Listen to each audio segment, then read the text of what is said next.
Howdy heretics, and welcome to Apostasy 101, the program that makes you a better and more efficient apostate. Because when we leave the cult of Jehovah's Witnesses, we have to go into the world and talk to worldly people. And that's difficult because we don't understand them and they do not understand us. So today we're going to talk about Smalltalk, why and how we can talk small talk to worldly people and why we are better than them at small talk. But we will also address the question, why are Jehovah's Witness women so obsessed with Bethelites? That's a good question. And this episode will offend most women, but don't worry, it will also offend most Bethelites. At least I hope so. So, when it comes to small talk, worldly people, we have to do small talk with them, and they are not as good as us. They are very inefficient. I can give you one example. If you go to a rock concert and you want to talk to a worldly woman, they make small talk like this. Do you like music? Yes, I like music. What kind of music? Rock music. Do you like to go to concerts? Yes, I like to go to concerts. That's why we're on the concert. Yes, that's why we are on the concert.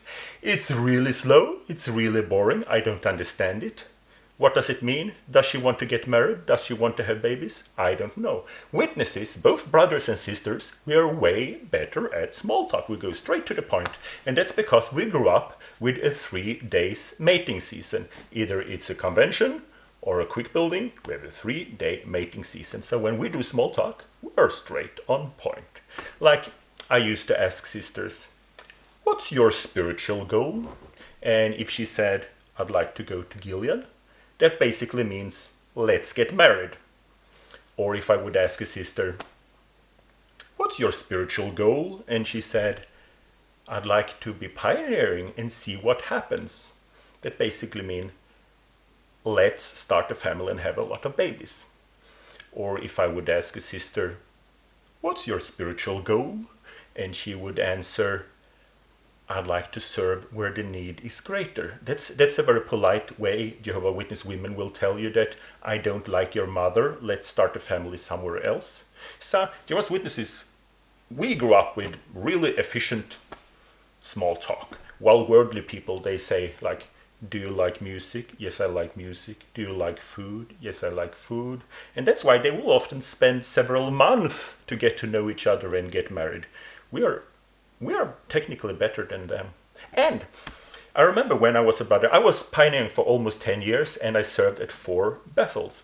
And the funny thing, when you tell a sister, indoctrinated Jehovah's Witness female, that you served on Bethel, something snaps in their brain. And you can just see if there's a single sister, they do like this. But if it's a married sister, they do like this. I would like you to meet my daughter. It happens every time you mention you're on Bethel. And even as a Jehovah's Witness brother, I could not understand this. Because Bethelites are mama boys. They are used to someone else making them breakfast, someone else serving them breakfast, someone else cleaning their room, someone else doing their laundry, someone else taking all major life decisions for them. I will just do whatever the society asks me to do. And if you ask them, what did they do before Bethel? They will normally answer, I lived with my mother. While pioneers, they are like a mix of Jesus, Rambo, and MacGyver. They will start their own company, they will learn how to pay their taxes, they will buy a crappy car, and they know how to fix the car when it breaks down. They can build their own house of repurposed material. But the sisters were always like, are you on Bethel?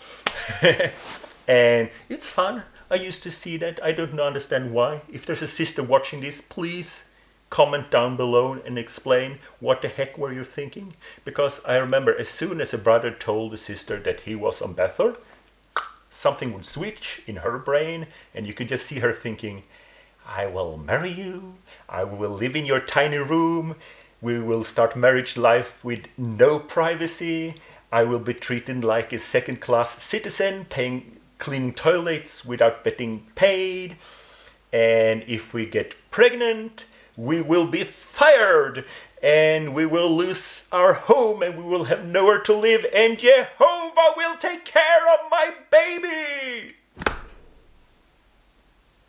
It's weird. I think from an evolutionary perspective, Jehovah's Witnesses will sooner or later go extinct. It's a fact. But it's funny. And it's not a thing of the past. I'm an apostate, and I was at the Copenhagen protest, and we were talking to the witnesses. We were not pretending to be witness. Said I was apostate, but when you talk to them with confidence, they don't understand you're an apostate because they believe apostates are evil, while disfellowship people are shameful. But, you just talk to them with confidence, and they were talking to me, and was talking to some sisters, and then I realized they were flirting with me, and that's nice, but it's not fair to them because they are active witnesses and they have 3 days for husband hunting, and they were barking up an apostate tree. So I wanted to end the conversation, so I said, like I said, I used to be a Jehovah's Witness. I was pioneer for 10 years. I was in Bethel, but I saw a lot of stuff in the organization that's not good, so I decided to leave the organization to try to change it from the outside. So I'm no longer a Jehovah's Witness. I am an apostate. And the sisters looked at me and said, "You were in Bethel?" I said, "Yes, but I'm an apostate." "Did you like Bethel?" "No, that's why I'm an apostate." "Will you go back to Bethel?" They didn't want me to come back to Jehovah. They wanted me to go back to Bethel. So I'm really curious if there's a sister watching this. Please explain what the heck you were thinking. Why would they always choose a Bethel mama boy instead of a pioneer Rambo? Why would they take the mama boy that had a 100% guarantee that he would lose his job as soon as he fathered the child? And those sisters, they always ended up living with their mother-in-law, taking care of a newborn baby, while their Bethelite husband is sitting by the kitchen table waiting for someone to make him breakfast. So that's a fascinating thing with the Jehovah's Witness culture. But anyway, this episode was about small talk, how to do small talk with worldly people. And I think we should just do what we do best.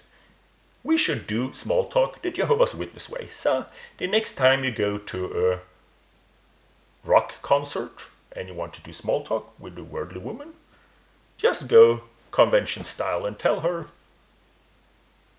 "How many babies and what should we call them?" It's a great opening line. So, I hope you like this video. I hope you are among my 144,000 subscribers. I believe leaving a cult with humor is better than leaving it without humor. So, if you were offended by what I said in this episode, please remember one thing. I was joking all the time. So, see you in paradise.